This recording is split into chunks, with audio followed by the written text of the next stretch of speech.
So, as we say every week, this is our disclaimer.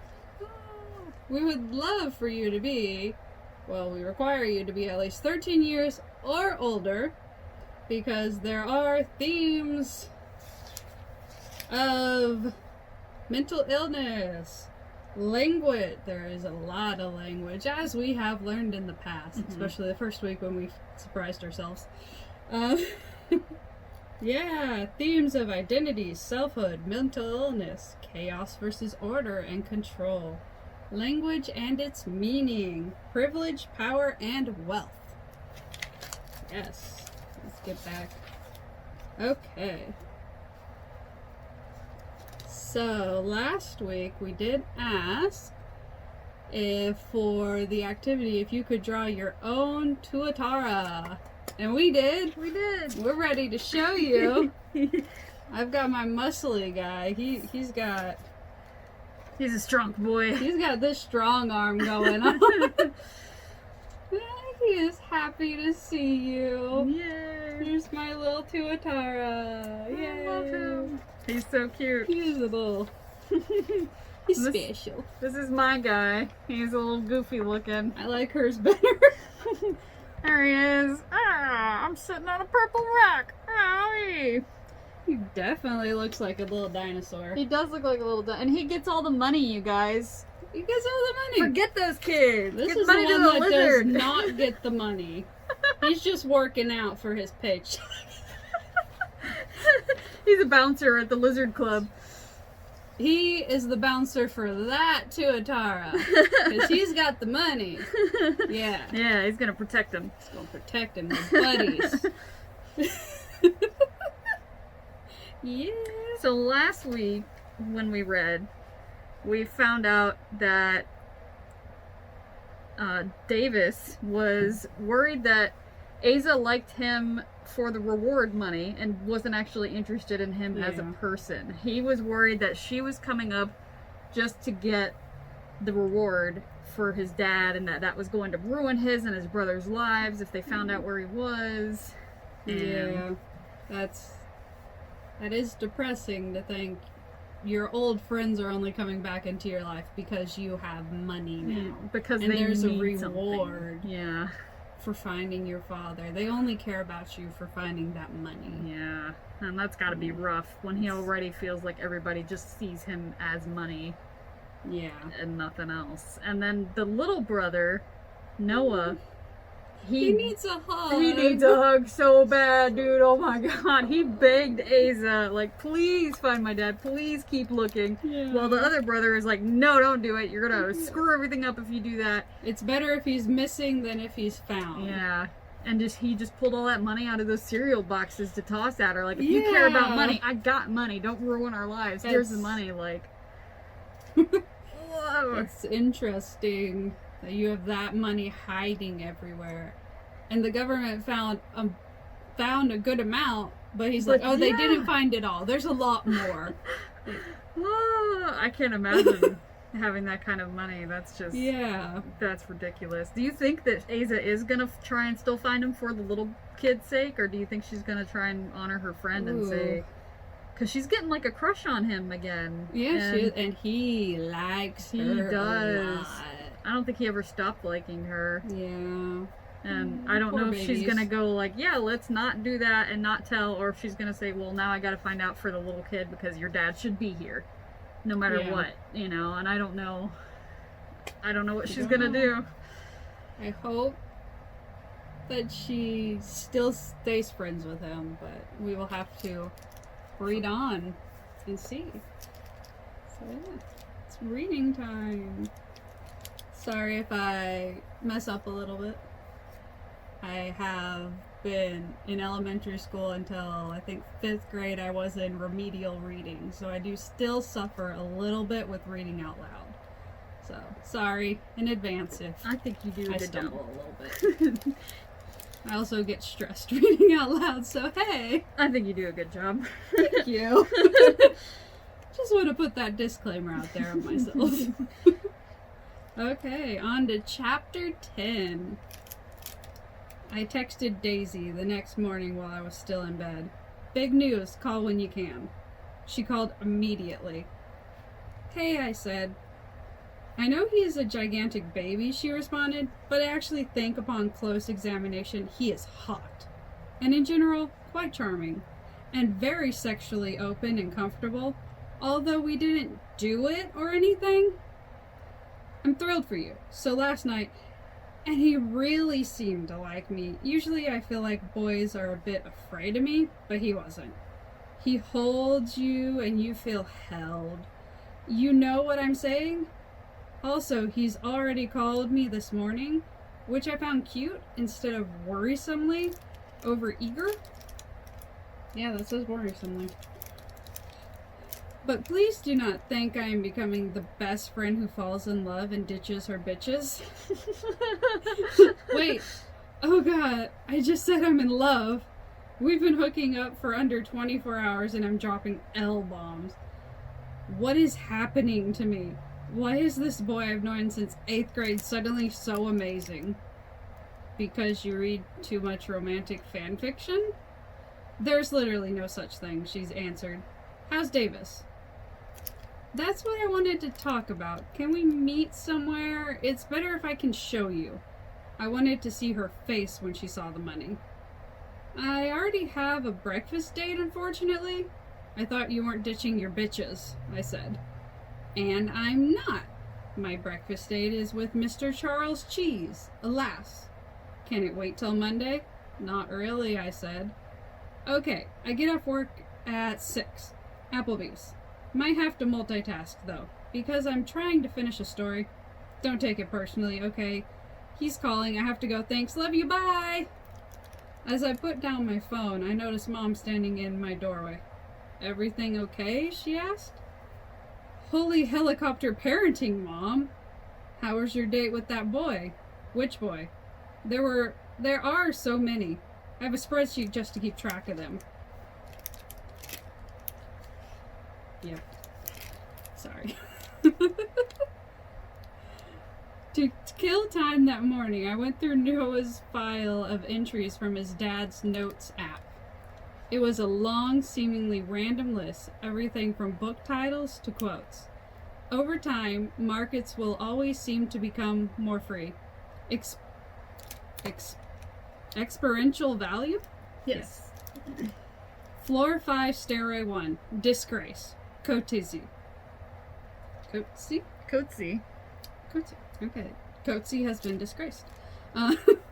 It went on like that for pages. Just little memos to himself that were inscrutable to anyone else. But the last 4 notes in the documents interested me. Maldives, Kosovo, Cambodia. Never tell our business to strangers. Oh. Unless you leave a leg behind. The jogger's mouth. These are Oh, stories this and is- authors. Yeah. Yeah. That's These are interesting. quotes by authors. Like, Coetzee's a South African novelist. What is going on? Dorothy's watching us. Hi, Dorothy. Hi, Dorothy. We're getting distracted today. Sorry. It was impossible to know when those notes had been written, and whether they'd all been written at once, but they certainly seemed connected.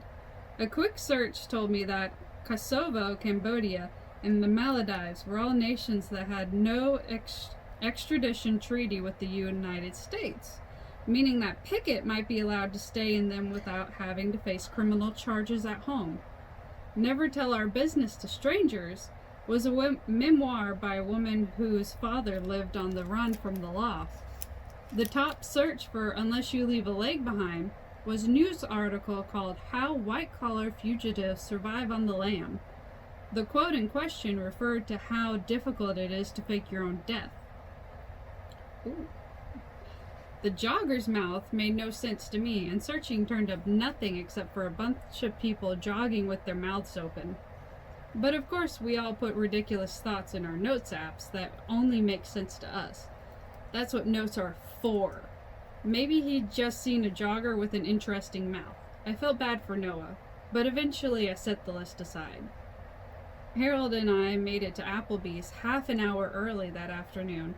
For some reason, I was scared to actually get out of the car, but if you pulled down the center segment of Harold's back seat, you could reach directly into the trunk. So I wiggled my way back there and fumbled around until I found the tote bag with the money, my dad's phone, and its car charger.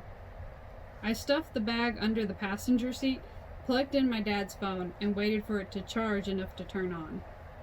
Years ago, Mom had backed up all Dad's pictures and emails onto a computer and multiple hard drives, but I like swiping through them on his phone. Partly because it's how I'd always looked at them, but mostly because there was something magical about it being his phone, which still worked 8 years after his body stopped working. The screen lit up and then loaded the home screen, a picture of my mom and me at Juan Solomon Park, 7-year-old me on a playground swing, leaning so far back that my upside-down face was turned to the camera. Mom always said I remembered the pictures, not what was actually happening when they were taken, but still, I felt like I could remember him pushing me on the swing, his hand as big as my back, the certainty that swinging away from him also meant swinging back to him. I tapped over to his photos. He'd taken most of the pictures himself, so you rarely see him. Instead, you see what he saw, what looked interesting to him, which was mostly me, Mom, and the sky broken up by tree branches. I swiped right, watching us all get younger. Mom riding a tiny tricycle with me on her shoulders, me eating breakfast with cinnamon sugar plastered all over my face. The only pictures he appeared in were selfies. But phones back then didn't have front-facing cameras, so he had to guess at the framing. The pictures were inevitably crooked, part of us out of frame, but you could always see me at least, curling into Mom. I was a mama's girl. She looked so young in those pictures, her skin taut, her face thin. He'd often take 5 or 6 pictures at once in the hopes of getting one right, and if you swiped through them like a flip book, Mom's smile got bigger and smaller. My squirming 6-year-old self moved this way or that, but Dad's face never changed. When he fell, his headphones were still playing music. I do remember that. He was listening to some old song, soul song, and it was coming out of his earbuds loud. His body on its side, he was just lying there. The lawnmower stopped, not far from the one tree in our front yard. Mom told me to call 911, and I did. I told the operator my dad had fallen. She asked if he was breathing, and I asked Mom, and she said no. And the whole time, this totally incongruous soul song was crooning tinily through his earbuds. Mom kept doing CPR on him until the ambulance came. He was dead the whole time, but we didn't know. We didn't know for sure until a doctor opened the door to the windowless hospital family room where we were waiting and said, "Did your husband have a heart condition?" Past tense. My favorite pictures of my dad are the few where he's out of focus, because that's how people are, really. And so I settled on one of those, a picture he'd taken of himself with a friend at a Pacers game. The basketball court behind them, their features blurred. And then I told him. I told him that I lucked into some money, and that I tried to do right by it, and that I missed him. I'd put the phone and charger away by the time Daisy showed up. She was walking towards Applebee's when I called her. When I called her through Harold's open window. She came over and got into the passenger seat. "Can you give me a ride home after this? My dad's taken Elena to some math thing." "Yeah, of course. Listen, there's a bag under your seat," I said. "Don't freak out." She reached down, pulled out the bag, and opened it. "Oh, fuck," she whispered. "Oh my God, Holmesy, what is this? Is this real?" Is this real? Let there be light. Is it real? Scares us every week. Tears sprouted from her eyes. I'd never seen Daisy cry. Davis said it was worth it to him, that he'd rather give us the reward than have us snooping around. "It's real?" "Seems to be. I guess his lawyer is going to call me tomorrow." "Holmesy, is this $100,000? "Yeah, 50 each. Do you think we can keep it?" "Hell yes, we can keep it." I told her about Davis calling it a rounding error, but I still worried that it might be dirty money, or that I might be exploiting Davis, but she shushed me. Holmesy, I'm so fucking done with the idea that there's nobility in turning down money. But it's like, we only got this money because we know someone. Yeah, and Davis Pickett only got his money because he knew someone, specifically his father. This is not illegal or unethical, it's awesome. She was staring out the windshield. It had started to drizzle a little, one of those cloudy days, in Indiana where the sky feels very close to the ground. Out on Ditch Road, a stoplight turned yellow, then red. I'm gonna go to college, she said, and not at night. I mean, it's not enough to pay for all of college. She smiled. Yeah, I know it's not enough to pay for all of college, Professor Buzzkill, but it is $50,000, which will make college a hell of a lot easier. She turned to me and grabbed me by the shoulders and shook me. Holmesy, be happy, we are rich. She pulled a single $100 bill from one of the stacks and pocketed it. Let's have the finest meal Applebee's has to offer. Yeah. At her usual table, Daisy and I shocked Holly by ordering 2 sodas. When she returned with our drink, she asked Daisy, "You want the blazing Texan burger?" Holly, what is your best steak? Holly, unamused as usual, answered, "None of them are that good." Well, then I'll have my usual blazing Texan burger, but I'd like to upgrade my side to onion rings. And yes, I know it's extra. Holly nodded, then turned her eyes to me. Veggie burger? I said, no cheese or mayonnaise or, I know your order. Holly said, coupon? Not today, Holly, Daisy answered. Not today. We spent most of our dinner imagining how, precisely, Daisy would retire from Chuck E. Cheese's. I want to go in tomorrow, totally normal day, and when I draw the short straw and have to get in Chuck E. costume, I just walk off with it. Walk right through the doors into my brand new car, take Chucky home, get him taxidermied, and mount him on the wall like a hunting trophy. It's so weird putting the heads of stuff you've killed on the wall, I said. Davis's guest house was full of that stuff. Tell me about it, Daisy said. Michael and I were hooking up in the actual shadow of a stuffed moose head. BT Dubs, thanks for walking in on us last night, perv. Sorry, I wanted to tell you that you're rich. She laughed and shook her head again in disbelief. I ran into Noah, by the way. The little brother? He asked if I knew anything about his dad and showed me this list of his notes. Here, I said, and showed her the list on my phone. His last note was the jogger's mouth. That mean anything to you? Daisy shook her head slowly. I just feel bad for him, I said. He was crying and everything. That kid is not your problem, Daisy said. We're not in the helping billionaire orphans business. We're in the getting rich business, and business is booming. Well, $50,000 isn't rich, I said. I mean, it's less than half of what IU would cost, which was the state school a couple hours south of us in Bloomington. Daisy went quiet for a long time, her eyes blanked by concentration. All right, she said. At last, just did some mental math. $50,000 is like 5,900 hours. 5,900 hours at my job, which is like 700 8-hour shifts. If you can even get a full shift, which usually you can't. So there's 2 years of working 7 days a week, 8 hours a day. Maybe that's not rich to you, Holmesy, but that's rich to me. Fair enough, I said. And it was all sitting in a box of Cheerios. Well, like half of it was in a box of shredded wheat. You know what makes you a solid BFF, Holmesy? That you even told me about the money. Like, I hope I am the sort of person who would go halvesies with you in a 6-figure lottery situation, but to be perfectly honest, I don't trust myself. She took a bite of her burger and mostly swallowed before saying, this lawyer guy isn't going to try to take back the money, is he?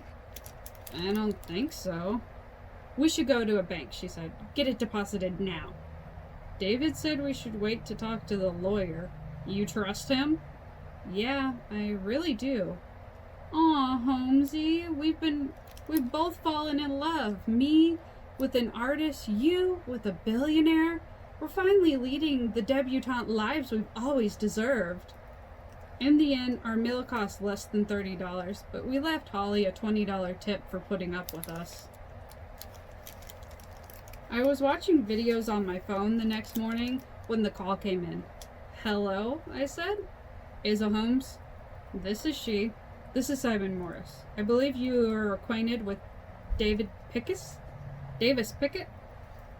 Hold on. I slipped on some shoes, snuck past Mom, who was watching TV in the living room while grading tests, and went outside. I walked down to the edge of our yard and sat down facing the house. Okay, hi, I said. I understand that you've received a gift from Davis. Yeah, I said. I split it with my friend. Is that okay? How you handle your financial affairs is unimportant to me. Miss Holmes, you may find that if a teenager walks into a bank with a vast array of $100 bills, the bank will generally be suspicious. So I've spoken to one of our bankers at 2nd Indianapolis, and they'll accept your deposit.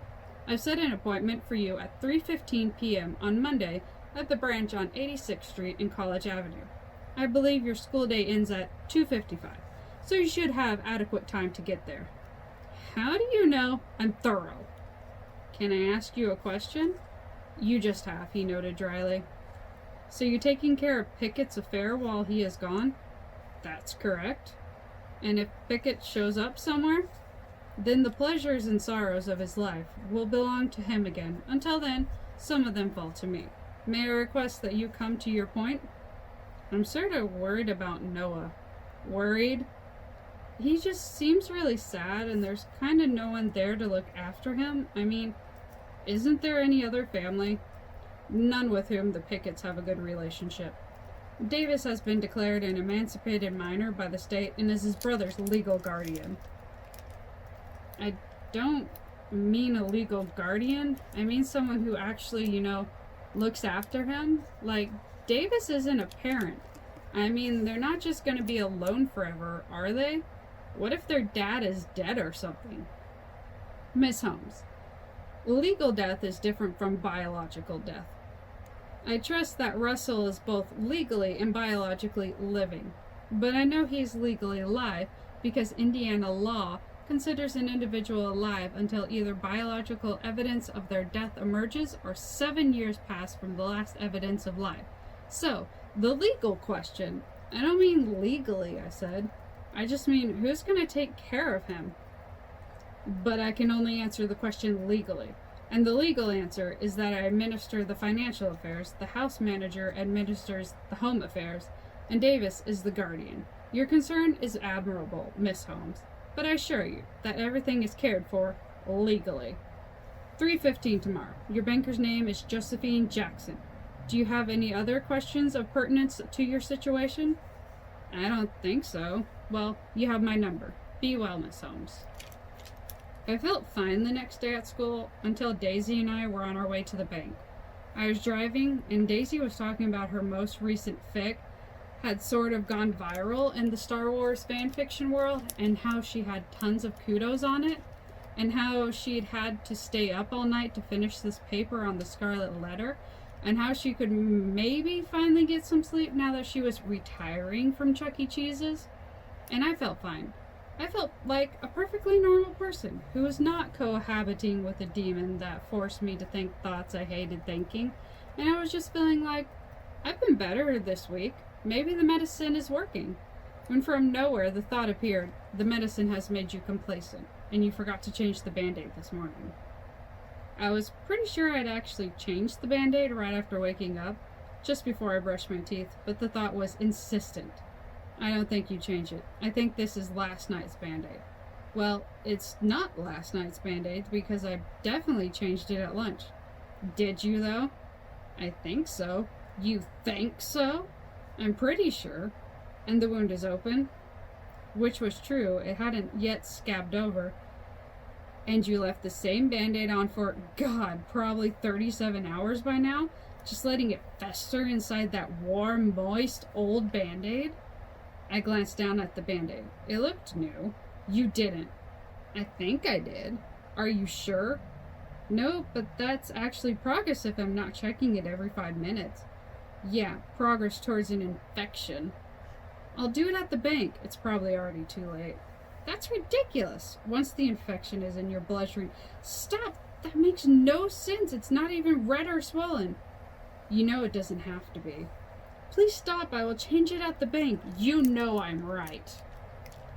Did I go to the bathroom before lunch? I asked Daisy quietly. Don't know, she said. You sat down after us, so I guess. But I didn't say anything about it? No, you didn't say greetings, lunch table mates. I just returned from the bathroom. Felt the tension between the urge to pull over and change the Band-Aid and the certainty of Daisy thinking me crazy. Told myself I was fine. This was a malfunction in my brain, and thoughts were just thoughts. But when I glanced at the Band-Aid again, I saw the pad was stained. I could see the stain. Blood or pus. Something. I pulled into an optometrist parking lot, took off the Band-Aid, and looked at the wound. It was red at the edges. The Band-Aid had dried blood on it, like it hadn't been changed in some time. Holmesy, I'm sure you went to the bathroom. You always go to the bathroom. Doesn't matter now. It's infected, I said. No, it's not. You see this red? I pointed at the inflamed skin at either side of the wound. That's infection. That's a big problem. I rarely let anyone see my finger without the Band-Aid, but I wanted Daisy to understand. This was not like the other times. This was not a rational worry, because dried blood was unusual. Even for when the callus was cracked open, it meant the Band-Aid had been on for way too long. This was not normal. Then again, didn't it always feel different? No, this felt different from the other difference. There was visible evidence of infection. It looks like your finger has looked every single time you've ever worried about it. I squeezed some hand sanitizer onto the cut, felt a deep, stinging burn, unwrapped a new Band-Aid, and wrapped it around my finger. I sat there for a while, embarrassed, wishing I were alone, but also terrified. Excuse me. Couldn't get the redness and the swelling out of my mind. My skin responding to the invasion of parasitic bacteria. Hated myself. Hated this. Hey, Daisy said. She put a hand on my knee. Don't let Asa be cruel to Holmesy, okay? This was different. The sting of the hand sanitizer was gone now, which meant the bacteria were back to breeding, spreading through my finger into the bloodstream. Why did I ever crack open the callus anyway? Why couldn't I just leave it alone? Why did I have to give myself a constant gaping wound on, of all places, my finger? The hands are the dirtiest parts of the body. Why couldn't I pinch my earlobe, or my belly, or my ankle? I'd probably killed myself with sepsis. Because of some stupid childhood ritual that didn't even prove what I wanted it to prove. Because when I wanted to know what was unknowable, because there was no way to be sure about anything. It'll feel better if you reapply the hand sanitizer. Just a couple more times. It was 3:12. We had to get to the bank. I took off the Band-Aid, applied hand sanitizer, reapplied a Band-Aid. It was 3:13. Daisy said, "Do you want me to drive?" I shook my head. Started Harold up, put him in reverse, then back in park. Took off the Band-Aid. Applied more hand sanitizer. It stung less this time. Maybe that means they're mostly dead. Or maybe it means they're in too deep already, and they've gotten through the skin into the blood. Just look at it one more time. Does it look like the swelling is getting better? It's only been 8 minutes, too soon to tell. Stop. It was 3:15.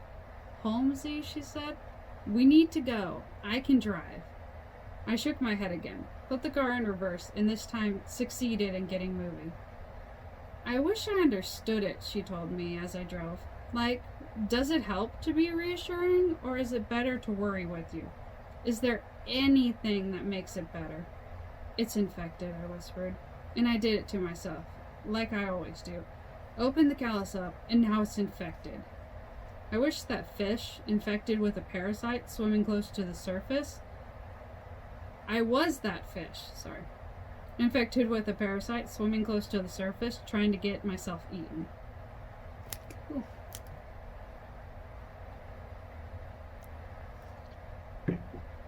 When we finally got to the bank, I stood in the back while Daisy introduced herself to a teller, and then we were escorted to a glassed-off private office in the back, where a thin woman in a black suit placed our cash into a machine that shuffled through the bills, counting them.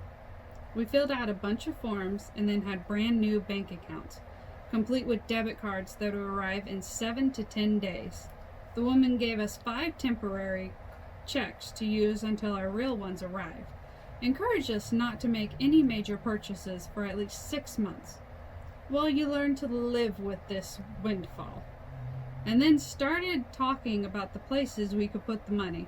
College saving accounts, or mutual funds, or bonds, or stocks. And I was trying to pay attention to her.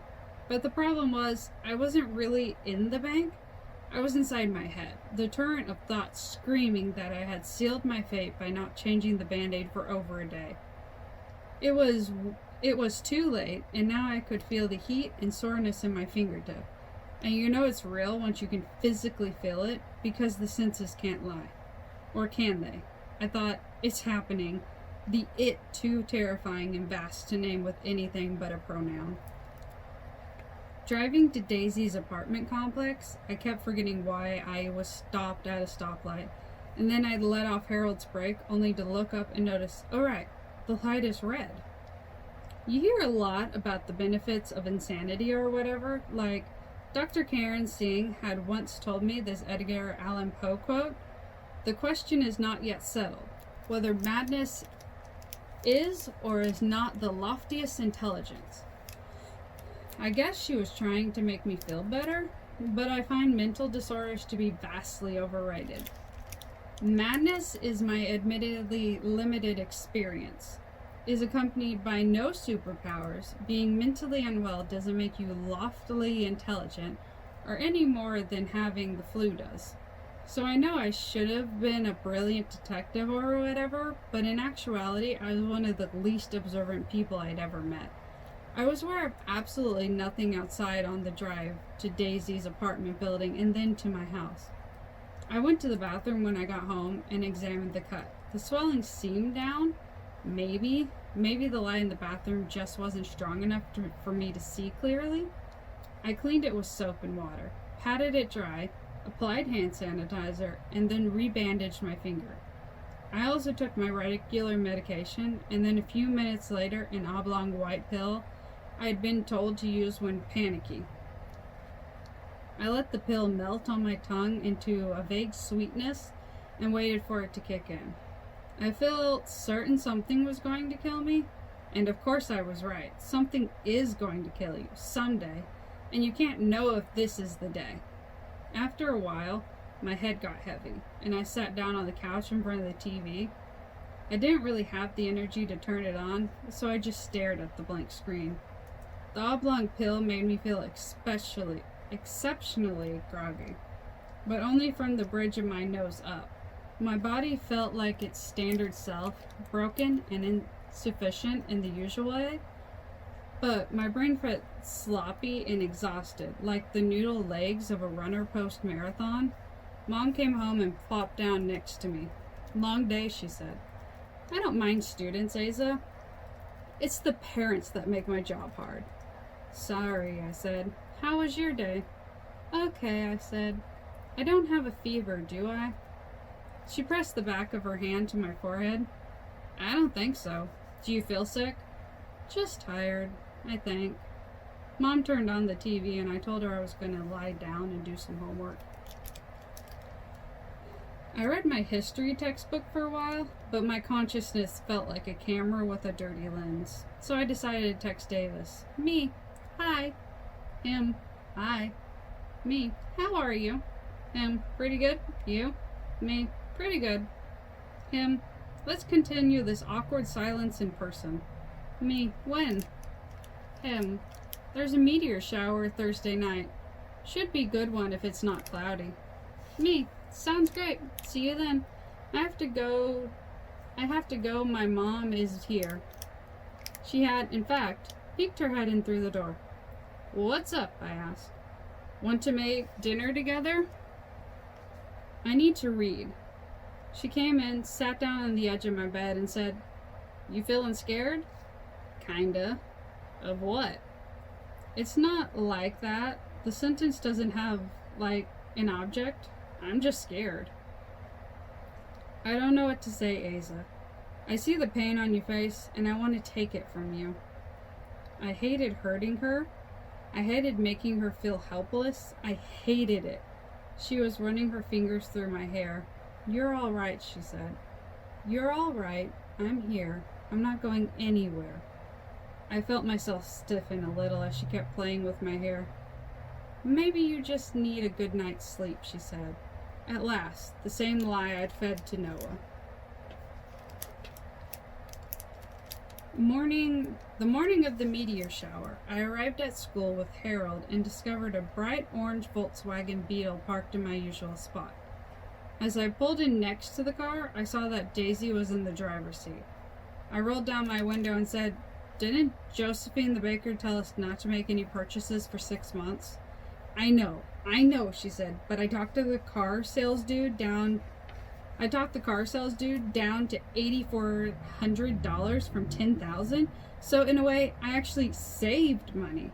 "You know, what's the color called?" She snapped. "Snap orange. But it's because it's snappy." "Don't waste the money, okay? Don't worry, Holmesy. This car is only going to appreciate in value. Liam is a future collector's item." I've named him Liam, by the way. I smiled. It was an inside joke that literally no one else would get. As we walked across the parking lot, Daisy handed me a thick book. Fisk's Guide to Colleges. I also picked this up, but it turns out I don't need it because I'm definitely going to IU. I always knew that college was expensive, but some of these places cost almost $100,000 per year. What do they do there? Are the classes on yachts? Do you get to live in a castle and get served by house elves? Even rich me can't afford fancy college. Certainly not if you're buying cars, I wanted to say. But instead, I asked her about the Pickett disappearance. "You ever figure out what the jogger's mouth was?" "Holmesy," she said. "We got the reward. It's over." "Right, I know," I said. And before I could say anything else, she spotted Michael across the parking lot and ran off to hug him. All morning, I lost myself in Daisy's college book. Every now and then, a bell would sound, and I'd move to a different room, sitting at a different desk. And then I'd go back to reading the college guide, holding it up on my lap under the desk. I never really thought about going to college anymore, but Indiana University, or Purdue, my mom had gone to Indiana and my dad to Purdue. And they were both cheap compared with going to school out of state.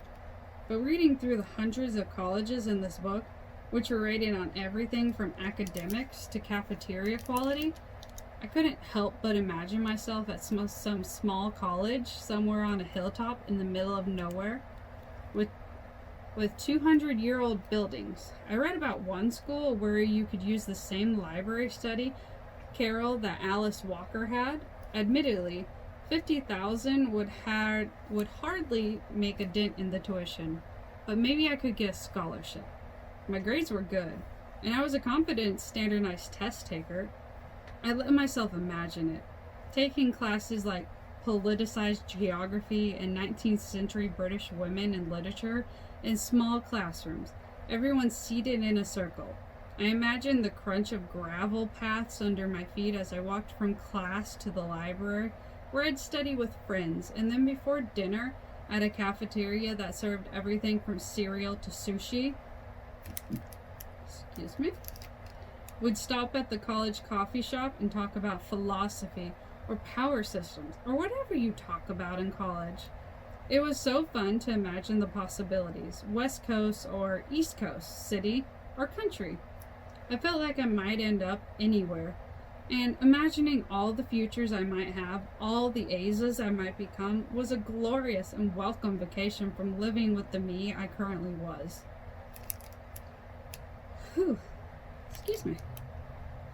I broke away from the college guide only for lunch. Across the table from me, Michael was working on a new art project, meticulously tracing the waveforms of some song onto a sheet of thin, translucent paper, while Daisy regaled our lunch table with the story of her car purchase, without ever quite revealing how she came across the necessary funds. After I'd eaten a few bites of my sandwich, I took out my phone and texted Davis. What time tonight? Him. Looks like it's going to be overcast tonight, so no meteor shower. Me, my primary interest is not the meteor shower. Him. Oh, then after school? Me, I've got a homework date with Daisy. 7? Him. 7 works. After school, Daisy and I locked ourselves into my room to study for a couple hours. It's only been 3 days since I retired from Chuck E. Cheese, but it's already shocking how much easier school is, she said as she unzipped her backpack. She pulled out a brand new laptop and set it up on my desk. Jesus, Daisy, don't spend it all at once, I said quietly, so Mom wouldn't hear. Daisy shot me a look. What? You already had a car and a computer, she said. I'm just saying you don't want to spend all of it. She rolled her eyes a little, and I said, what again? But she disappeared into her online world. I could see her screen from the bed. She was scrolling through comments on her stories as I read one of Alexander Hamilton's Federalist essays for history. I kept reading the words but not understanding them. Then, circling back, reading the same paragraph over and over again. Daisy was quiet for a few minutes, but at last she said, I try really hard not to judge you, Holmesy, and it's slightly infuriating when you judge me. I'm not judging. I know you think you're poor or whatever, but you know nothing about actually being poor. Okay, I'll shut up about it, I said. You're so stuck in your head, she continued. It's like you genuinely can't think about anyone else. I felt like I was getting smaller. I'm sorry, Holmesy. I shouldn't say that. It's just frustrating sometimes. When I didn't respond, she kept talking. I don't mean that you're a bad friend or anything, but you're slightly tormented, and the way you're tortured is sometimes also painful for, like, everyone around you. Message received, I said. I don't mean to sound like a bitch. You don't, I said. Do you know what I mean, though? She asked. Yeah, I said. We studied together quietly for another hour before she said she needed to leave for dinner with her parents. When she got up to leave, we both said, I'm sorry at the same time, then laughed. By the time Davis texted me at 6:52, I had mostly forgotten about it. Him, I'm in your driveway. Should I come in?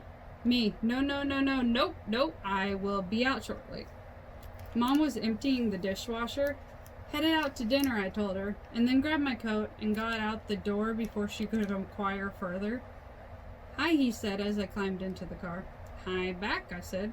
Have you eaten, he asked. I'm not really hungry, but we could get food somewhere if you are, I said.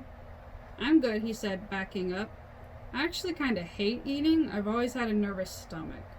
Me too, I said, and then my phone started ringing. It's my mom. Don't say anything. I tapped to answer. Hey! Tell the driver of the black SUV to turn around this instant and come back to our house. Mom, this isn't going further without me meeting him. You have met him when we were 11. I am your mother and he is your whatever he is, and I want to talk to him. Fine, I said, and hung up. We need to go back into the house if that's okay, and meet my mom. Cool.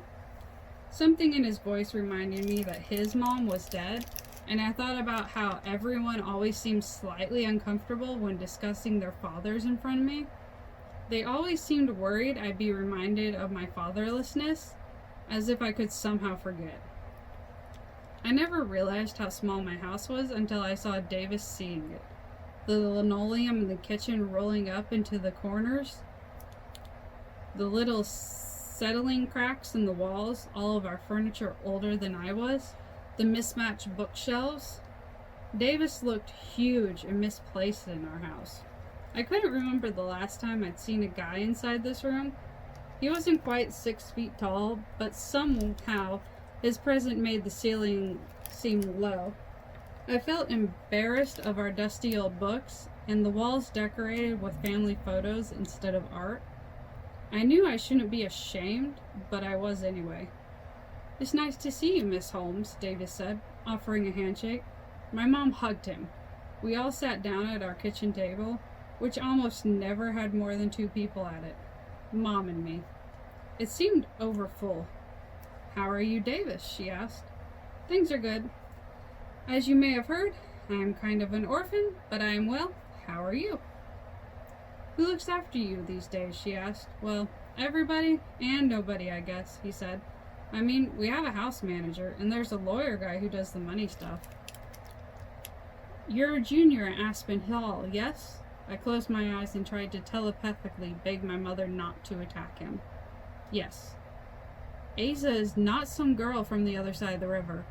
"Mom," I said, "and I know you can have anything the moment you want it, and that can make a person think the world belongs to them, that people belong to them, but I hope you understand you're not entitled to—" "Mom," I said again. I shot Davis an apologetic look, but he didn't see, because he was looking at my mom. He started to say something, but then had to stop, because his eyes were welling up with tears. "Davis, are you all right?" my mom asked. He tried to speak again, but it devolved into a choked sob. "Davis, I'm sorry, I didn't realize..." Blushing, he said, "I'm sorry." Mom started to reach a hand across the table, but then stopped herself. "I just want you to be good to my daughter," she said. "There's only one of her." "We have to get going," I announced. Mom and Davis continued their staring contest, but Mom finally said, "Back by 11. And I grabbed Davis by the forearm and pulled him out the front door, shooting Mom a look as I went. "Are you okay?" I asked as soon as we were safely inside his Escalade. "Yeah," he said quietly. "She's just overprotective." "I get it," he said. "You don't need to be embarrassed." "I'm not embarrassed." "Then what are you?" "It's complicated." "I've got time," I told him. "She's wrong that I can have anything I want whenever I want it." "What do you want that you don't have?" I asked. "A mother, for starters." He put the car into reverse and backed out of the driveway. I wasn't sure what to say, so eventually I just said, "Sorry." You know that part of Yeats' The Second Coming, where it's like the best lack all conviction, while the worst are full of passionate intensity? Yeah, we read it in AP. I think it's actually worse to lack all conviction, because then you just go along, you know. You're just a bubble on the tide of empire. That's a good line. Stole it from Robert Penn Warren, he said. My good lines are always stolen. I lack all conviction. We drove across the river. Looking down, I could see Pirates Island. Your mom gives a shit, you know? Most adults are just hollowed out. You watch them try to fill themselves with booze or money or God or fame or whatever they worship. And it all rots them from the inside until nothing is left but the money or booze or God they thought would save them. That's what my dad is like. He really disappeared a long time ago, which is maybe why it didn't bother me much. I wish he were here, but I would wish for a long time. Adults think they're wielding power, but really, power is wielding them. The parasite believes itself to be the host, I said. Yeah, he said. Yeah.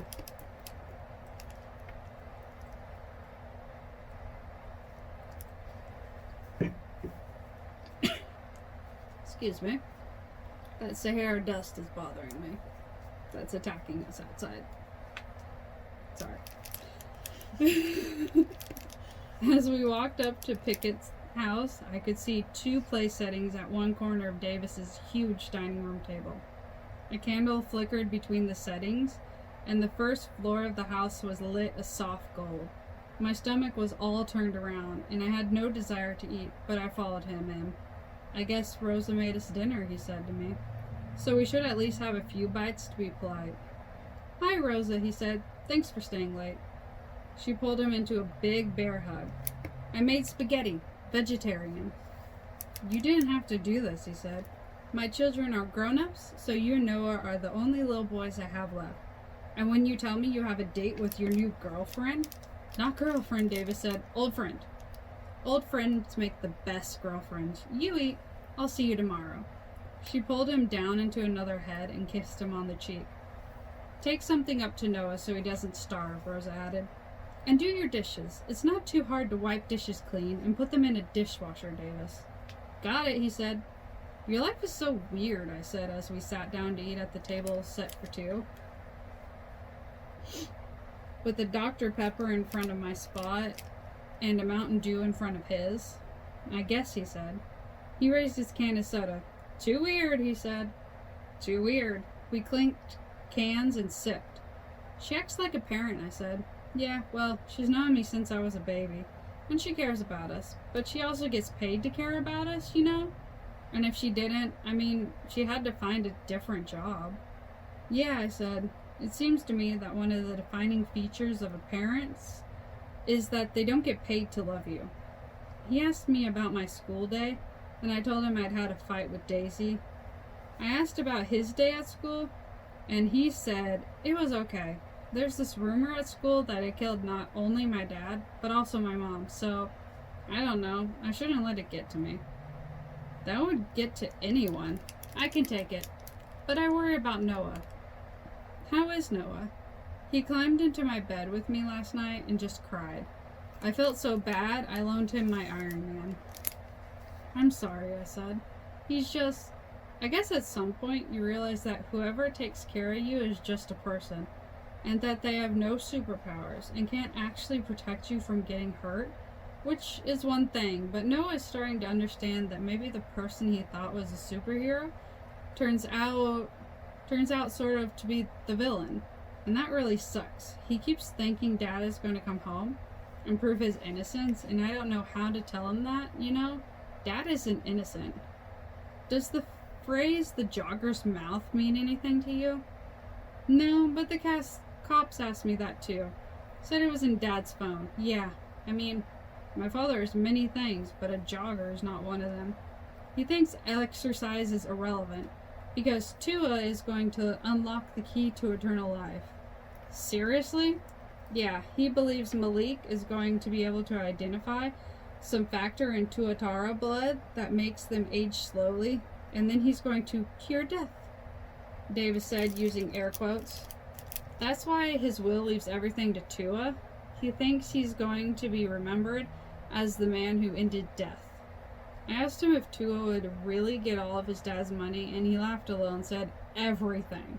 The business, the house, the property. I mean, Noah and I have plenty of money for college and everything, but we're not going to be rich. If you have plenty of money for college and everything, you're rich. True, and Dad doesn't owe us anything. I just wish he'd, do the dad stuff. Take my brother to school in the morning. Make sure he does his homework, not disappear in the middle of the night to escape prosecution, etc. I'm sorry. You say that a lot. I feel it a lot. He looked up at me. Have you ever been in love, Asa? No? You? No. He glanced down at my plate, then said, okay. If neither of us is going to eat, we should probably go outside. Maybe we'll catch a break in the clouds. We put our coats back on and walked outside. It was a windy night, and I tucked my head into my chest as we walked, but when I glanced over at Davis, he was looking up. In the distance, I could see that 2 of the poolside recliners had been pulled onto the golf course near one of the flags, marking a hole. The flag was whipping in the wind, and I could hear the white noise of traffic in the distance, but it was otherwise quiet. The cicadas and crickets silenced by the cold. We lay down on the loungers next to each other but not touching, and looked up to the sky for a while. Well, this is disappointing, he said. Excuse me. But it's still happening, right? Like, there's still a meteor shower? We just can't see it. Correct, he said. So what does it look like, I asked. Huh? If it weren't cloudy, what would I be seeing? Well, he took his phone out and opened it to some stargazing app. So, over here in the northern sky is the constellation Draco, he said, which to me looks more like a kite than a dragon, But anyway, there would be meteors visible over here. There's not much moon tonight, so you could probably see 5 or 10 meteors an hour. Basically, we're moving through dust left behind by this comet called Giacobini Zinner, and it would be super beautiful and romantic if only we did not live in gloomy Indiana. It is super beautiful and romantic, I said. We just can't see it. I thought about asking me if I'd ever been in love. It's a weird phrase in English, in love. Like, it's a sea you drown in or a town you live in. You don't get to be in anything else. In friendship or in anger or in hope. All you can be in is love. And I wanted to tell him that even though I'd never been in love, I knew what it was like to be in a feeling, to be not just surrounded by it, but also permeated by it. The way my grandmother talked about God being everywhere. When my thoughts spiraled, I was in the spiral and of it. And I wanted to tell him that the idea of being in a feeling gave language to something I couldn't describe before, created a form for it, but I couldn't figure out how to say any of that out loud. I can't tell if this is a regular silence or an awkward silence, David said. What gets me about the poem The Second Coming, you know how it talks about the winding spiral? The widening gyre, he correct? Turning and turning in the widening gyre? Yeah, right. Yeah, whatever, the widening gyre. But the really scary thing is not turning and turning in the widening gyre, it's turning and turning in the tightening gyre. It's getting sucked into a whirlpool that shrinks and shrinks and shrinks your world until you're just spinning without moving.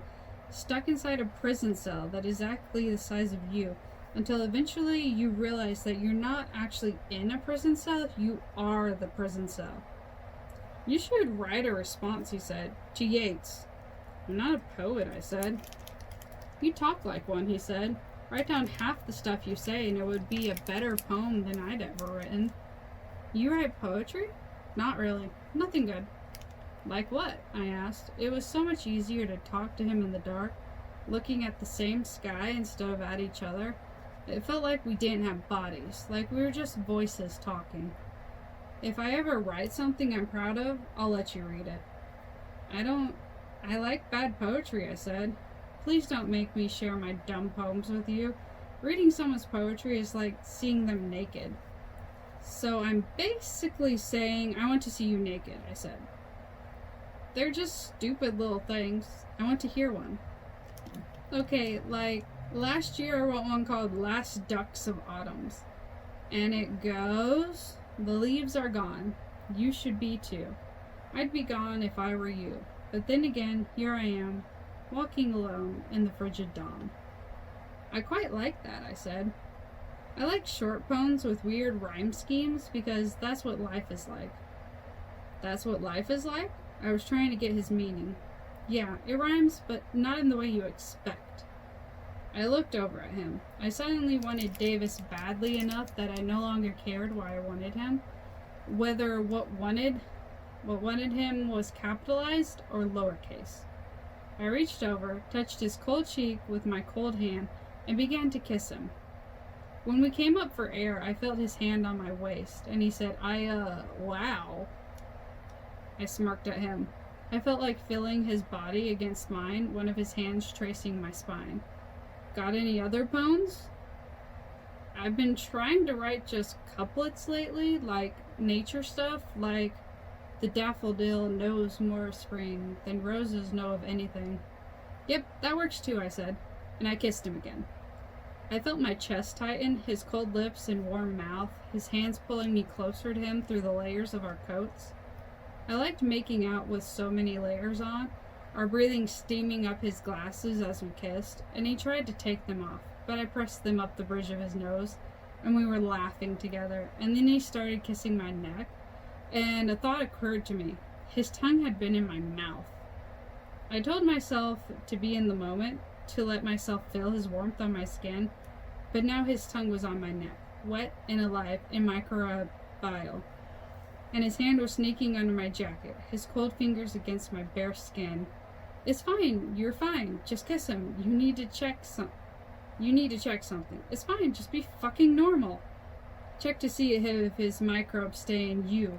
Billions of people kiss and don't die. Just make sure his microbes aren't going to permanently colonize you. Come on, please stop this. He could have Campylobacter, and he could be non-symptomatic E. coli carrier. That carrier, get that, and you'll need antibiotics, and then you'll get C. diff, and boom, dead in 4 days. Please fucking stop. Just kiss him. Just check to make sure. I pulled away. You okay? He asked. I nodded. I just need a little air. I sat up, turned away from him, pulled out my phone and searched, do bacteria people you kiss stay inside your body? And quickly scrolled through a couple pseudoscience reference results before getting to the one actual study done on the subject. Around 80 million microbes are exchanged on average per kiss, and after 6-month follow-ups, humans get microbiomes appear to be mostly but consistently altered. His bacteria would be in me forever. 80 million of them, breeding and growing, joining my bacteria and producing God knows what. I felt his hand on my shoulder. I spun around and squirmed away from him, my breathing running away from me, dots in my vision. You're fine. He's not even the first boy you kissed. 80 million organisms in me forever. Calm down. Permanently altering the microbiome. This is not rational. You need to do something. Please. There's a fix here. Please, go to the bathroom. What's wrong? Nothing, I said. I just need to use the restroom. I pulled my phone back out to reread the study, but resisted the urge, clicked it shut, and slid it back into my pocket. But no, I had to check to see if it had said modestly altered or moderately altered. I pulled out my phone again and brought up the study. Modestly. Okay, modestly is better than moderately. But consistently? Shit. I felt nauseated and disgusting, but also pathetic. I knew how I looked to him. I knew that my crazy was no longer a quirk, a simple matter of a cracked finger pad. Now it was an irration, like it was to Daisy, like it was to anyone who got close to me. I was cold, but started to sweat anyway. I zipped my jacket up to my chin, and as I walked towards the house. I didn't want to run, but every second counted. Needed to get to a bathroom. Davis opened the back door for me and pointed me down a hallway towards a guest bathroom. I closed the door and locked it, shutting myself inside, and I leaned against the countertop. I unzipped my jacket and stared at myself in the mirror. I took off the Band-Aid, opened up the cut with my thumbnail, then washed my hands and put on a new Band-Aid. I looked in the drawers beneath the sink for some mouthwash, but they didn't have any. So in the end, I just swished cold water around my mouth and spit it out. There, are we good? I asked myself, and I responded, one more time to make sure. And so I swished and gargled more water. Spit it out. I patted my sweaty face with some toilet paper and walked back to the golden light of Davis's mansion. He motioned for me to sit down and put his arm around me. I didn't want his microbiota near me, but I let him keep his arms there, because I didn't want to seem like a freak. Are you okay? Yeah, just like a little panicky. Was it something that I did? Should I do? No, it's not about you. You can tell me. It's really not. Kissing freaked me out a little, I guess. Okay, so no kissing yet. That's no problem. It will be, I said. I have these thought spirals, and I can't get out of them. Turning and turning in the tightening gyre, he said. This doesn't get better. You should know that. I'm not in a rush. I leaned forward, looking at the hardwood floor. I'm not gonna unhave this, what I mean. I've had it since I can remember, and it's not getting better, and I can't have a normal life if I can't kiss someone without freaking out. It's okay, Asa. Really. You might think that now, but you won't think that forever. But it's not forever, he said. It's now. Can I get you anything? Glass of water or something? Can we just watch a movie or something? Yes, he said. Absolutely.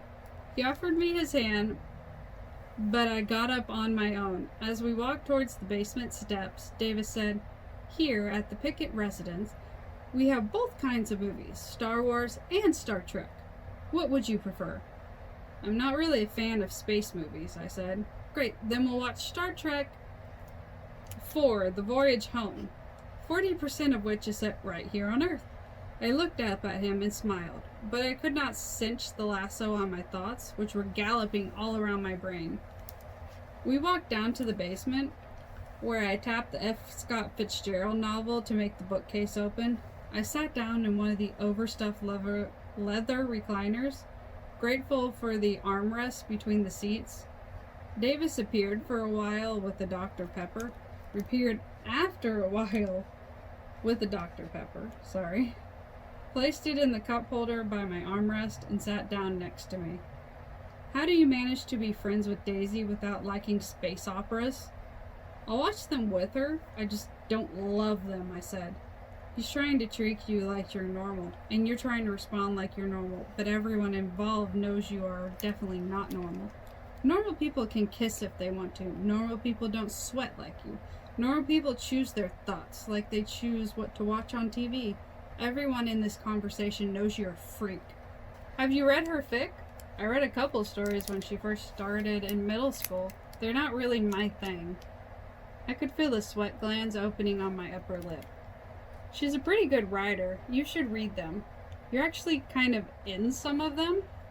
"Yeah, okay," I said quickly, and then at last he pulled out his phone and used an app to start the movie. I pretended to watch while settling all the way into the spiral. I kept thinking about the Pettibon painting with its multicolored whirlpool, pulling your eye into the center of it. I tried to breathe in the Dr. Singh sanctioned way without making it too obvious, but within a few minutes I was sweating in earnest, and he definitely noticed, because he'd seen this movie 100 times. So really he was only watching it to watch me watch it, and I could feel his glasses over at me. Sorry, voicemail. Okay, I could feel his glances over at me, and even though I had my jacket zipped, he obviously had noticed the mad, wet mustache on my sopping upper lip. I could feel the tension in the air, and I know he was trying to figure out how to make me happy again. His brain was spinning right alongside mine. I couldn't make myself happy, but I could make people around me miserable. When the movie ended, I told him I was tired, because that seemed the objective most likely to get me where I needed to be, alone and in my bed. Davis drove me home, and we walked to the door and kissed me chastely on my sweaty lips. And as I stood on my doormat, I waved at him. He backed out of the driveway, and then I went into the garage, opened Harold's trunk, and grabbed my dad's phone, because I felt like looking at his pictures. I snuck past Mom, who was asleep on the couch in front of the TV. I found an old wall charger in my desk, plugged in Dad's phone, and sat there for a long time swiping through his photos, scrolling through all the pictures of the sky split open by tree branches.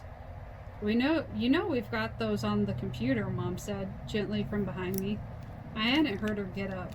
"Yeah," I said. I unplugged the phone and shut it off. "Were you talking to him?" "Kinda," I said. "What were you telling him?" I smiled. "Secrets."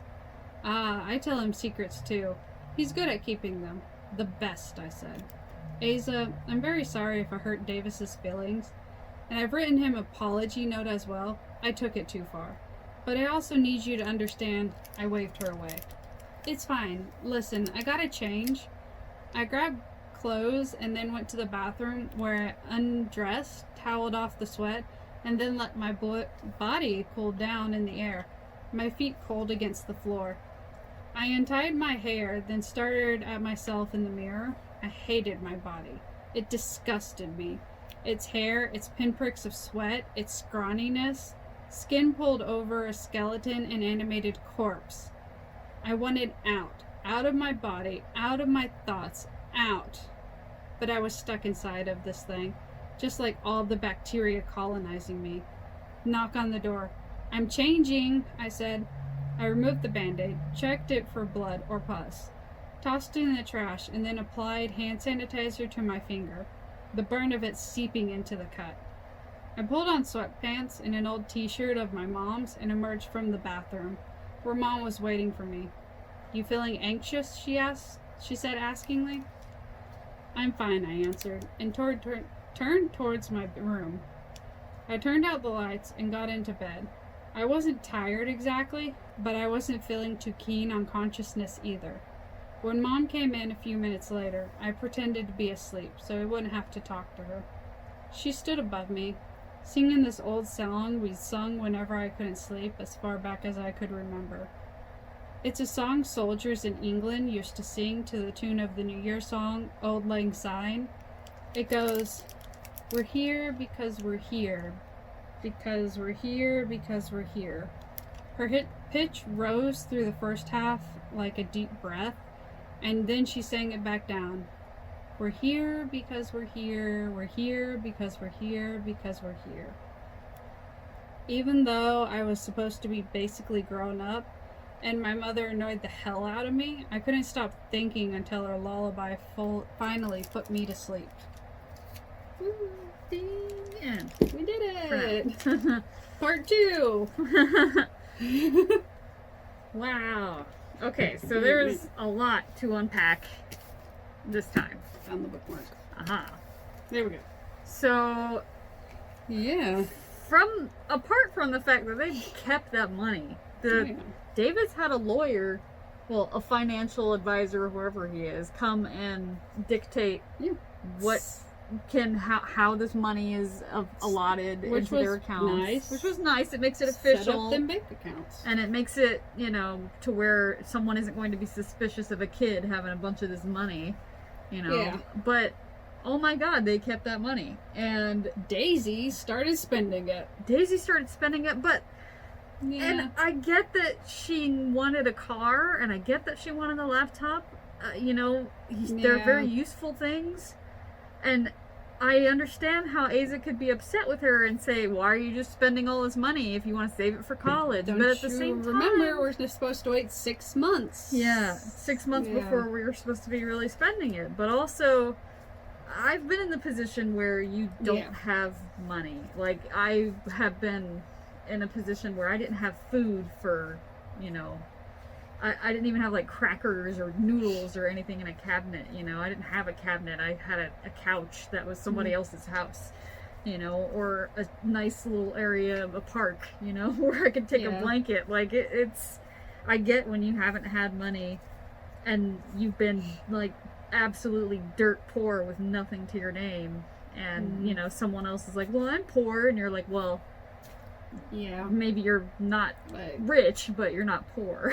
my first paycheck, I did not spend it wisely. That whole first year, did not spend it wisely. Yeah, Now I'm in debt. yeah, and when you're young like that too, Yeah. you're going to kind You're of thinking about the now. yeah. And now it'd be easier to have a car to take yourself back and forth to school. Now it'd be easier to have a laptop for schoolwork and then for whatever social stuff you want to do. Mm-hmm. And I get it, but I also, see her point. Like, she's trying to say, Asa, I don't really judge you. But then as soon as she says that, She judges her. she lashes out, on her, you're always stuck in your head. And like, well, she can't help that. No. And She knows she knows her friend can't help it, but still, when you're lashing out, there's no one that you're not lashing out to. You just grab onto everything you know about someone, all their insecurities, and you attack it. mm-hmm. Yeah. And it's hard to get back from that sometimes. Yeah, sometimes you can't take back the things that you've said. Mm-mm. And you might be upset and you might be angry, and it's a normal thing to want to express your anger, but you have to learn how to do it where you're not attacking somebody else. Yeah. Because that is when it makes you say something that you can't ever take back, and they might always remember that for the rest of their life, and that can change your dynamic for sure. It can definitely change your friendship. Yeah. And I still am up in the air of whether or not I like Daisy too, because Yeah.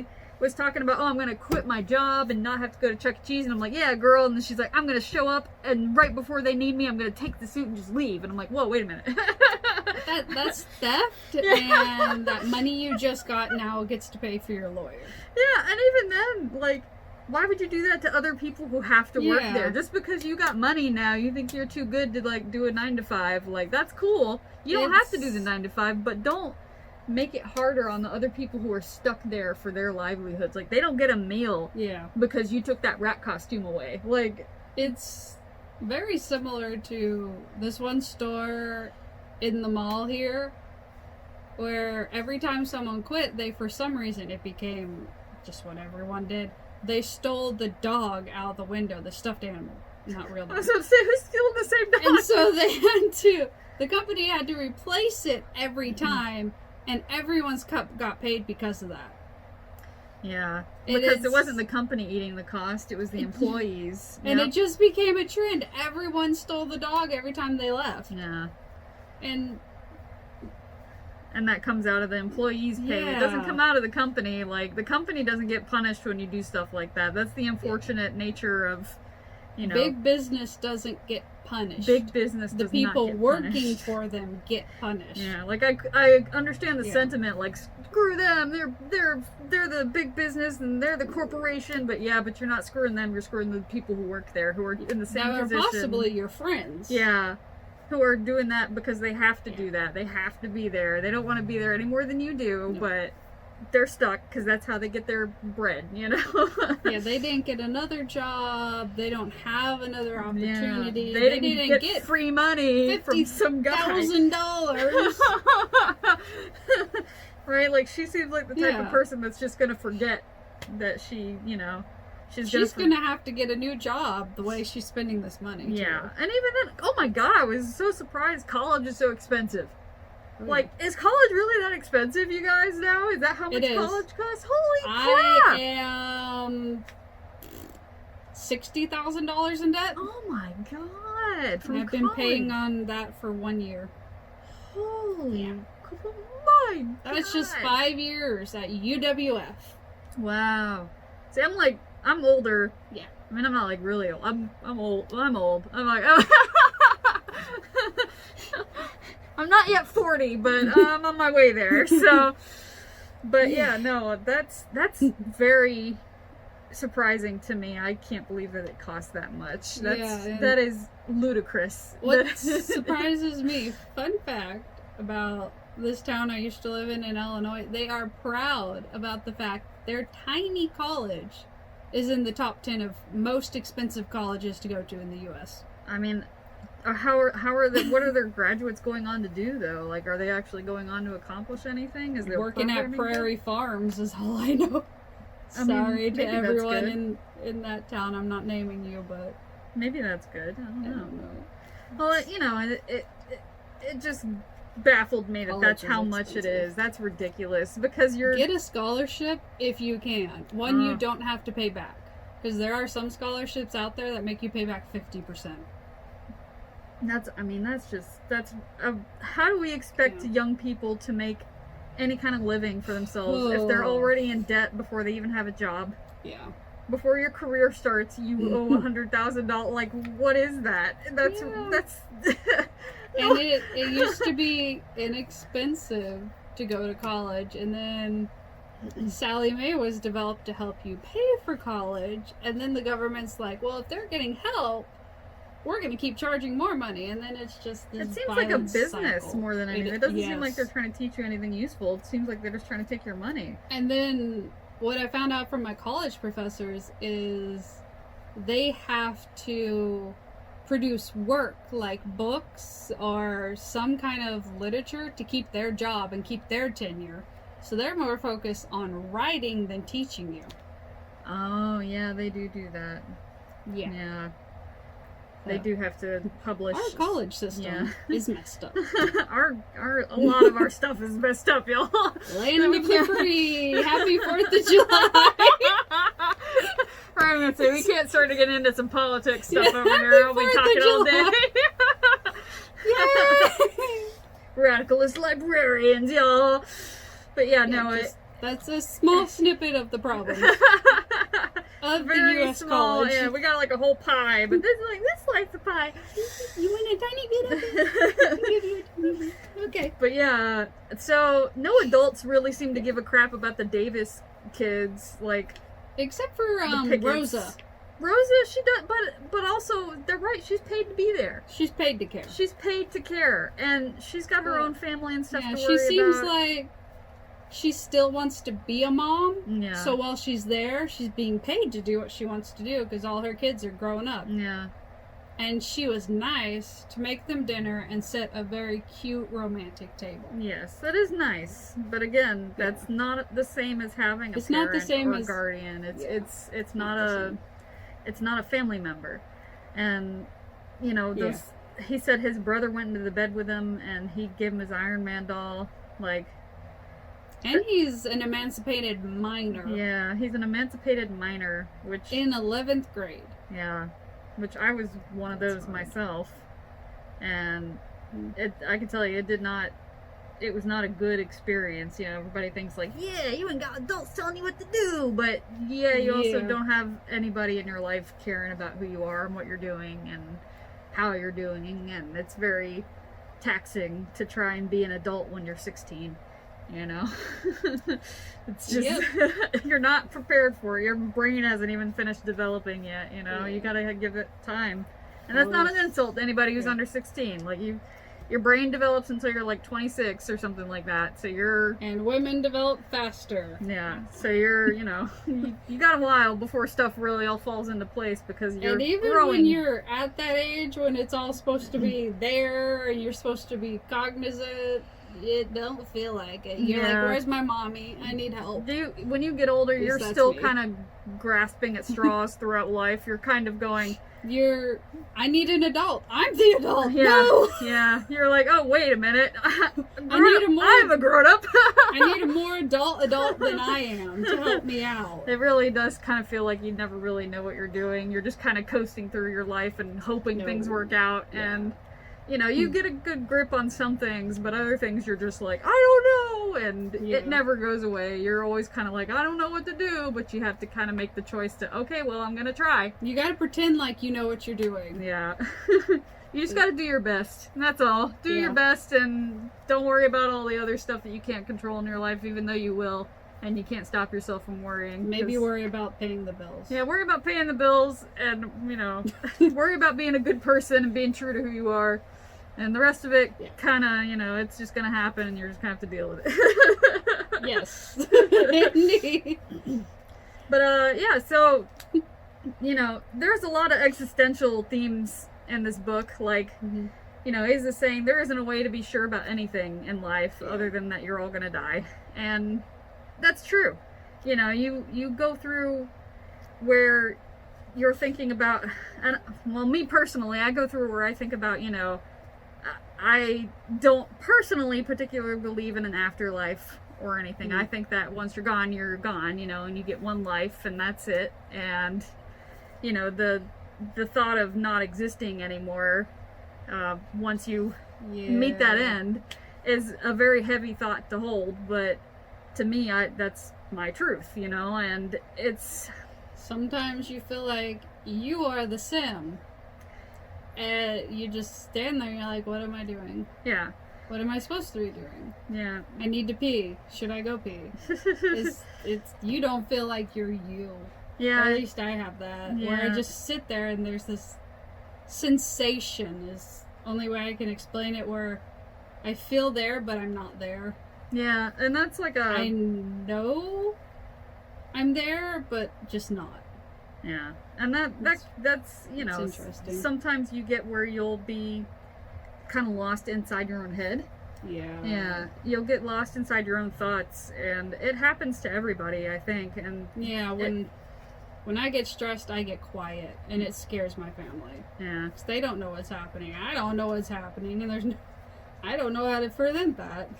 Yeah, and when you suffer with mental illness, you don't always have control over your thoughts, and you do have control over your actions, but sometimes you're so lost in your thoughts that your actions are kind of automatic. without you realizing that they're being automated. So you Yeah. kind of don't have any autonomy, like you don't have any self-interest in that moment other than what's happening inside your mind. So you don't really realize the world around you is still going on, and it's hard to kind of pull yourself out of that. Like with Asa, when she was kissing him, she was enjoying Yeah. herself, she was in the moment, and then she went, oh no, here's my intrusive His thought. tongue is in my mouth. Yeah, and his bacteria are now part of my body, and I absorbed his bacteria. And they're always going to be there. They're always going to be. And she just couldn't wrap her head in that moment around the idea of her bacteria and his bacteria and how she's not herself if she's these things. And it was just a lot of stress for her that she couldn't handle, and she wanted to be normal. She wanted to handle it. And that's the thing, is when you have intrusive thoughts or when you have a mental illness like that, you realize that it's happening, you know it's happening, and you can't stop it in that moment, and you want to, and you kind of are much more hard on yourself than the people around you are. The people around me, once I started acknowledging, like, hey, I've got issues and this is what happens to me, people were actually a lot more supportive of it than when they didn't know about it. When people didn't know about my problems, they were much more likely to look at me in a different lens and think that I was being lazy or trying to get out of something, or that I was, purposefully ignoring people. And it wasn't that. It was just that I was lost in my own head, and... Yeah. I have that similar...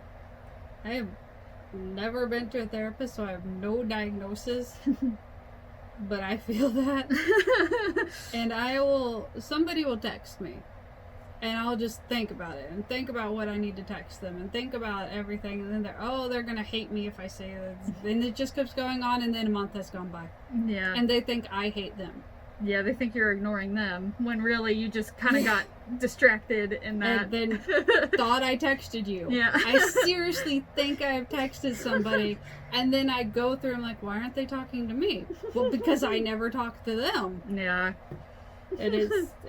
Don't get in your head if you can. And if it happens, it happens, and just don't beat yourself up over it too much. Just try to communicate that to somebody else, and if you find that you are communicating that to someone who doesn't care, then forget them, because people will care. You don't have to waste don't waste your effort on people who aren't going to take you seriously and who aren't going to try and listen to you communicate. It's not worth your time if they're not thinking you're worth their time. There is always someone out there willing to talk to you about your issues. There is. It might not seem like it, but there always is someone. You just gotta try the next person. And it's not someone that you have to pay all the time, too. Yeah. That's true. Be it your religious advisor, if you have that, or just a friend. Or school counselor. Yeah, there's lots of people. And they help you as best as they know how. Yeah. And if you need professional help, don't hesitate to seek out for it, because it does make a difference. I am living proof that it makes a huge difference in your life. And don't get stuck in your head about finding the one. Yeah. That's what I'm over here stuck with. Like, well, that one won't want to talk to me for... Ugh. Yeah, you just got to go to one. Yeah. If you don't like them, you can always get a different one. If you don't click well... They're just like, okay, whatever. Yeah, it won't hurt their feelings if you have to find another one after them. They'll get over it. You'll get over it. They are professionally trained to know that maybe you don't feel good around them. Yeah. And if they take offense to it, that's their fault. Yep. Oh, she was saying Jogger's mouth. Jogger's mouth from all of the stuff that the dad was having his notes. Now, what if that's the mouth of the river? Oh, because there's that white river that runs behind their property over there. There's the mouth of the river, right, where it like opens up. What if that's where he's at? Somewhere by the pirate? Yeah, somewhere by the pirate cove. It could be a landmark that's not marked, but is locally called that. Maybe not even locally, just like in a group called that. Maybe him and his friends call it that. Yeah. It could Old be. man Pickett, I'm forgetting his name. Yeah, his name's Davis, like his Davis. son. Yeah, he's got the same name as his son. Maybe that's him and whatever friends he has calls it, or Yeah, he just maybe- calls it that and he's never told anybody. Yeah, because it's the mouth of the river back there, right? So Mhm. maybe that's where he went. I don't know. Or maybe that was his escape route. Maybe. I can't imagine him staying there very Yeah. long, because it's... You get used to a lifestyle. Yeah. Yeah, and he was even saying, like, it's hard to fake your own death, it's hard to this, it's hard to Yeah. that. Like, I'm wondering, He is researched this. Yeah, he did. I'm wondering if he even is alive. Maybe, like, maybe he got shoved down into the river over there. I don't know. Or he hired someone to kill him. Yeah. I don't know. So I don't know would- what's going on. I don't know why you would hire someone to kill you, but people have done it. Yeah. I mean, I guess it's a way out that you don't have to end it yourself. But, But usually they figure that out yeah. because it's pretty easy to figure out if someone's a trained killer. Yeah. 'Cause there are signs. Well, even then, like, Yeah. he you know, I don't know if he's back there or if that's how he left. He went through there. But I think it has something to do with that river mouth back there, because why else would he be saying, Yeah. like, jogger's mouth? You know, it's got to be like maybe people jog along that river A bend. point. Yeah, up to a point. Could be a over there. jogging path by it. Yeah. Or if it's a jogging path, maybe that's where someone was meeting him. Oh, yeah, somebody could have met him there. Or his getaway car was. Yeah, or his money was buried there or something. Mer- Oh. We know he loves hiding money. We do know he loves hiding. He's like Loves Scrooge hiding it. McDuck. He's gonna... Well, no, Scrooge McDuck didn't hide it. He put it in a giant tower where everyone can see where his Yeah, gold and he is. put he had bling all up on his Bling, tower bling. too. He's like, let me put this big old S and put a dollar sign through it because I'm Scrooge McDuck, son. I'm a swimming my Swims money. in that money. That is not sanitary unless he has a way to clean all the coins even to the bottom of the pit. Even then, you're Just- gonna like get heavy metal poisoning and die really Yeah. quickly. Scrooge McDuck is not a good practice to have. But we all want to swim in that money pit, don't we? We do. So, Something so gross appeals to us all. but yeah, there is a lot of existentialism in Yeah. this story, and people are exploring their themes of, you know, who am I? Why do I matter? What purpose do people serve? You know, why are we all here? And At least Davis and Asa are. yeah, And I think that Daisy And- is too, to a certain extent, because she was very much talking about the politics of dressing the same in a company, how that tries Yeah. to demean you and make you less than human, all on the same level and type of thing. yeah. You know, and I could see that, how a uniform takes away any sort of individuality that you might have, and Yeah. That's why a bunch of, I've read research on this because I get bored sometimes, but a bunch of students who their whole school life have been forced to wear a uniform don't know their style. oh yeah. So whenever they're out of high school, they're like, well, now I get to choose what I wear? And you get some pretty interesting styles out of that, though. Yeah. Just look at the Japanese culture. They have to wear an adorable school uniform, in my opinion. Yeah, but it's still a But- uniform. Then once they're out of uniform, you have gorgeous, You have kawaii. like the, yeah, you have and like the baby doll, baby doll. yeah, look, and you have all kinds of. They're so different- cute. They are really cute. Yeah. They don't come in plus size though. I've checked. But yeah, Yeah.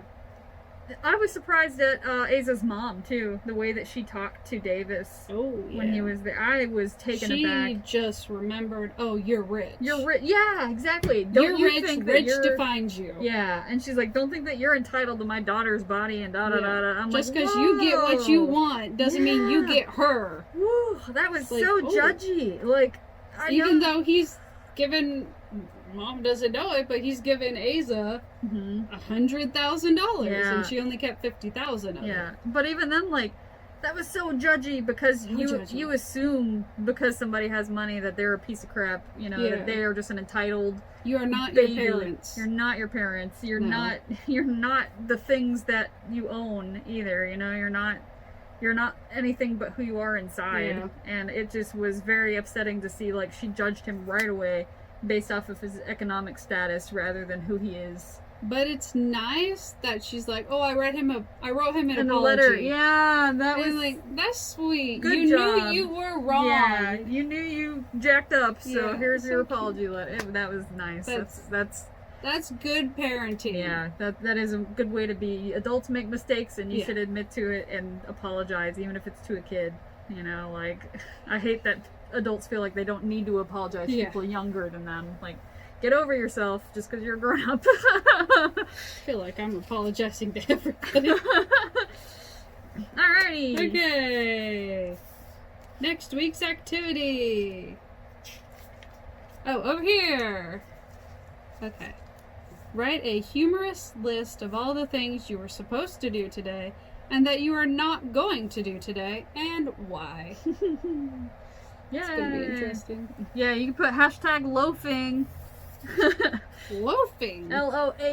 LOAFING, because that's what we do when we're doing the things we ain't supposed to do. We're loafing. Procrastination station. Also, it's neat that they mentioned the meteor showers because there's Yeah. going to be one on July the 30th. End of the month. End of the month. There's going to be some at pre-dawn coming from the south end. You have to wake up early to watch that. Yeah, that's like 3 a.m., 4 a.m. Or just around watch there. the recording. Yeah, just If you're record like it. me. just watch the recording. It's fine. Unless you have no reason to be, you know, asleep at that time, or you want Yeah. to wake up early. Or you're insomniac. And Yeah. you just wake up, you're like, okay, what's going on outside? Ooh, meteors. But yeah, it's supposed to be good weather conditions for it so far. They're hoping. so. Hopefully. No hurricanes. Yeah. We're doing so good this year. Doing so good. Yeah. Not like the year I moved to Florida. Just look up 2004 hurricanes. That was a beautiful welcome. Welcome to the Sunshine State. Where's all the sunshine? Behind that cloud. That funnel Yeah, cloud. it's hilarious. When we drove the moving truck from Alabama to Florida, instantly it started raining. And Oh. it said, welcome to the Sunshine State. Yeah, that sounds about right. Yeah, that's what every middle schooler dreams of when driving to Florida. But yeah, if your obsessions and compulsions affect you and your quality of life, or you Yeah. feel like your mental idiosyncrasies are affecting your quality of life, definitely go see a doctor or mental health professional. And if you have a good relationship with your parents, talk to them about you wanting to do that. Yeah, definitely. Because they are looking out for your best interest. 90% of them are. Yeah, There are some bad parents out there. that's true And too. you know if you have bad parents. Yeah, you can tell if you have. You definitely know. Yeah. Yep. Okay. So write that list. Things that you were supposed to do today and you didn't do. And that could be during this weekend. Yeah. What were your plans for 4th of July and what actually happened? I'm gonna go online and play a video game that has fireworks in it. I don't know what I'm doing yet. I don't. I might do some grocery shopping for other people. All right. Make money. That sounds good. That's a good service to provide. Yes. Yeah. For my dog's eye surgery, she's probably going to have now. Oh. That's why the vet called. Yeah, so you need to call her Yeah. back. So I we do need to wrap up. Yay! Thank you for joining us.